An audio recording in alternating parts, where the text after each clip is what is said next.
everybody. Today the Bookworms are going to be reading The BFG by Roald Dahl and illustrated by Quentin Blake. Chapter 7, The Marvelous Ears. Back in the cave, the big friendly giant sat Sophie down once again on the enormous table. "Is you quite snugly there in your nightie?" he asked. "You isn't fridgy cold?" "I'm fine," Sophie said. "I cannot help thinking," said the BFG, "about your poor mother and father. But now they must be jipping and scumping all over the house shouting, 'Hello, hello, where is Sophie gone?'" "I don't have a mother and father," Sophie said. "They both died when I was a baby." "Oh, you poor little scrumplet," cried the BFG. "Is you not missing them very badly?" "Not really," Sophie said, "because I never knew them." "You is making me sad," the BFG said, rubbing his eyes. "Don't be sad," Sophie said. "No one is going to be worrying too much about me. That place you took me from was the village orphanage. We are all orphans in there." "You is an orphan?" "Yes." "How many is there in there?" 10 of us, Sophie said, "all little girls." "Was you happy there?" the BFG asked. "I hated it," Sophie said. "The woman who ran it was called Mrs. Clonkers, and if she caught you breaking any of the rules, like getting out of bed at night or not folding up your clothes, you got punished." "How was you getting punished?" "She locked us in the dark cellar for a day and a night without anything to eat or drink." "The rotten old rot trasper!" cried the BFG. "It was horrid," Sophie said. "We used to dread it. There were rats down there. We could hear them creeping about." "The filthy old fizzwiggler!" shouted the BFG. "That is the horridest thing I is hearing for years. You is making me sadder than ever." All at once, a huge tear that would have filled a bucket rolled down one of the BFG's cheek and fell with a splash on the floor. It made quite a puddle. Sophie watched with astonishment. "What a strange and moody creature this is," she thought. "One moment he is telling me my head is full of squashed flies, and the next moment his heart is melting for me because Mrs. Clonkers locks us in the cellar." "The thing that worries me," Sophie said, "is having to stay in this dreadful place for the rest of my life. The orphanage was pretty awful, but I wouldn't have been there forever, would I?" "All is my fault," the BFG said. "I is the one who kid-snatched you." Yet another enormous tear welled from his eye and splashed onto the floor. "Now I come to think of it, I won't actually be here all that long," Sophie said. "I's afraid you will," the BFG said. "No, I won't," Sophie said. "Those brutes out there are bound to catch me sooner or later and have me for tea." "I's never letting that happen," the BFG said. For a few moments, the cave was silent. Then Sophie said, "May I ask you a question?" The BFG wiped the tears from his eyes with the back of his hand and gave Sophie a long, thoughtful stare.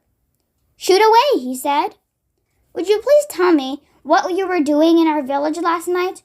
Why were you poking that long trumpet thing into the Gucci children's bedroom and then blowing through it?" "Aha!" cried the BFG, sitting up suddenly in his chair. "Now we is getting nosier than a Parker."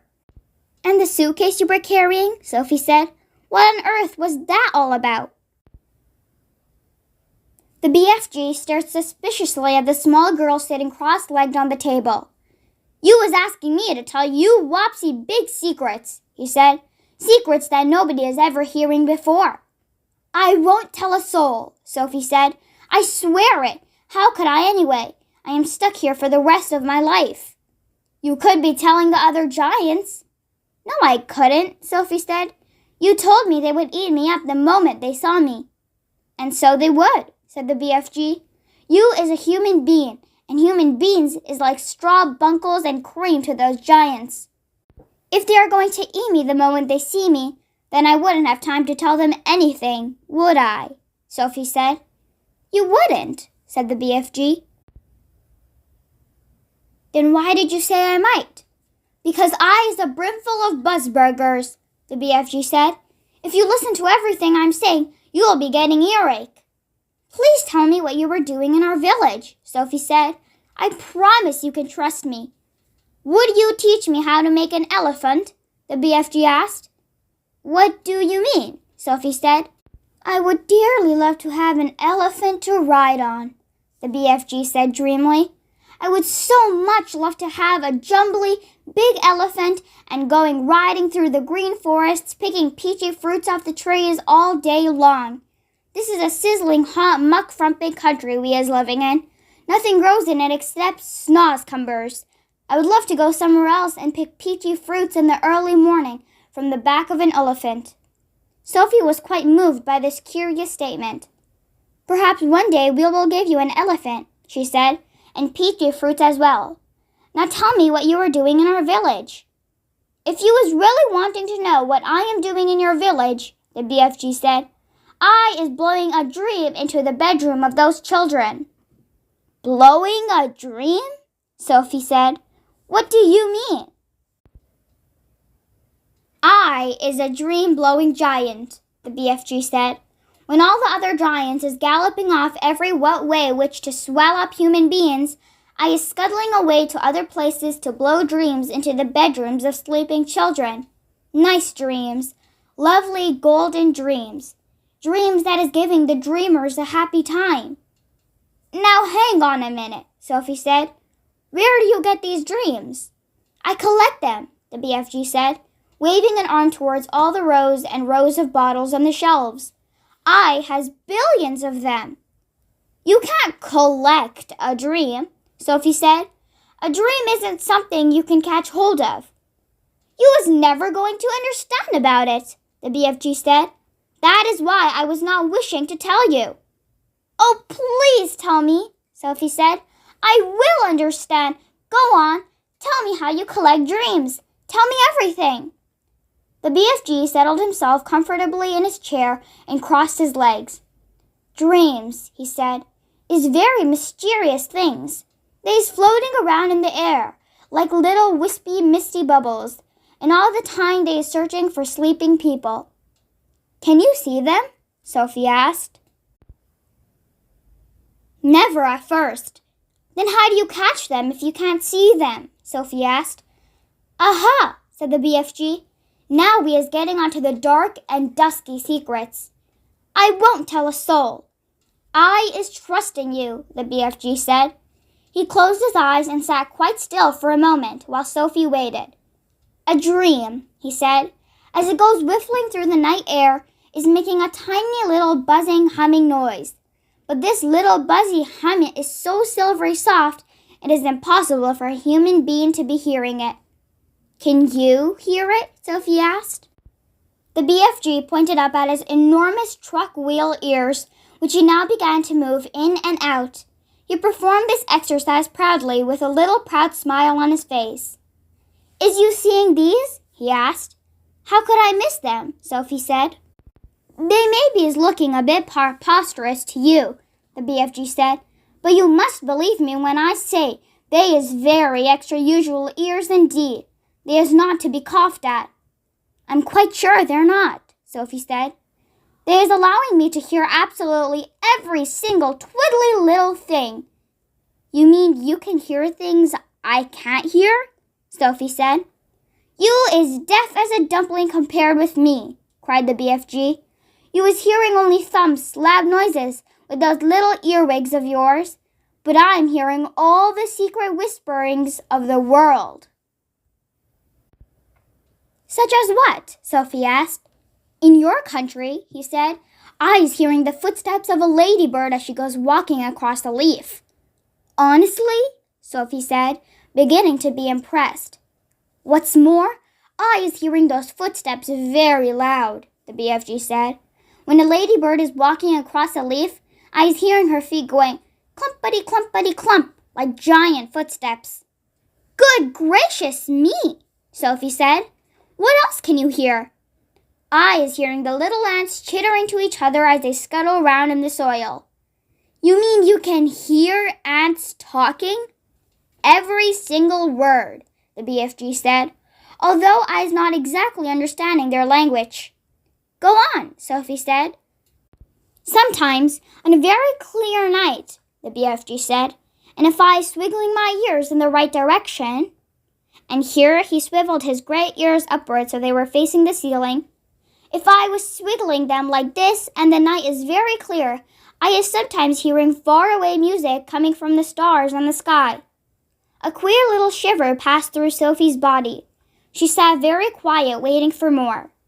My ears is what told me you was watching me out of the window last night, the BFG said. But I didn't make a sound, Sophie said. I was hearing your heart beating across the road, the BFG said, loud as a drum. Go on, Sophie said, please.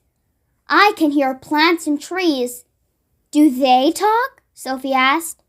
They is not exactly talking, the BFG said, but they is making noises.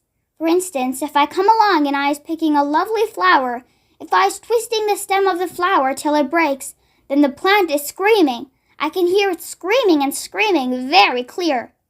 You don't mean it, Sophie cried. How awful! It is screaming just like you would be screaming if someone was twisting your arm right off. Is that really true? Sophie asked. You think I Swiss fiddling with you? It is rather hard to believe. Then I is stopping right here, said the BFG sharply. I is not wish to be called a fipster. Oh no, I'm not calling you anything, Sophie cried. I believe you. I do really. Please go on. The BFG gave her a long, hard stare. Sophie looked right back at him, her face open to his. I believe you, she said softly. She had offended him, she could see that. I wouldn't ever be fiddling to you, he said. I know you wouldn't, Sophie said, but you must understand that it isn't easy to believe such amazing things straight away. I understand that, the BFG said. So do please forgive me and go on, she said. He waited a little longer, and then he said, It is the same with trees that it is with flowers. If I is chopping an axe into the trunk of a big tree, I is hearing a terrible sound coming from inside the heart of the tree. What sort of sound? Sophie asked. A soft, moaning sound, the BFG said. It is like the sound an old man is making when he is dying slowly. He paused. The cave was very silent. Trees is living and growing, just like you and me, he said. They is alive, so is plants. He was sitting very straight in his chair now, his hands clasped tightly together in front of him. His face was bright, his eyes round and bright as two stars. Such wonderful and terrible sounds I is hearing, he said. Some of them you would never wish to hearing yourself, but some is like glorious music. He seemed to almost be transfigured by the excitement of his thoughts. His face was beautiful in its blaze of emotions. Tell me some more about them, Sophie said quietly. You just out to be hearing the little miceys talking, he said. Little miceys is always talking to each other, and I is hearing them as loud as my own voice.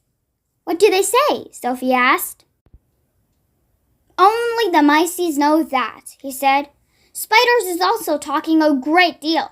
You might not be thinking it, but spiders is the most tremendous natterboxes. And when they is spinning their webs, they is singing all the time. They is singing sweeter than a nightingale. What else do you hear? Sophie asked. One of the biggest chat bags is the cattle piddlers, the BFG said. What do they say? They is arguing all the time about who is going to be the prettiest butterfly. That is all they is ever talking about. Is there a dream floating around in here now? Sophie asked. The BFG moved his great ears this way and that, listening intently. He shook his head. There is no dream in here, he said, except in the bottles. I has a special place to go for catching dreams. They is not often coming to Giant Country. How do you catch them? The same way you is catching butterflies, the BFG answered, with a net. He stood up and crossed over to a corner of the cave, where a pole was leaning against the wall. The pole was about 30 feet long, and there was a net on the end of it. Here is the dream catcher, he said, grasping the pole in one hand. Every morning I is going out and snitching new dreams to put in my bottles. Suddenly, he seemed to lose interest in the conversation. I is getting hungry, he said. It is time for eats. That's it for today, everyone. I hope you guys enjoyed. The rest of the chapters will be coming soon. Don't forget to like, comment, share, and subscribe. I'll see you guys next time. Bye!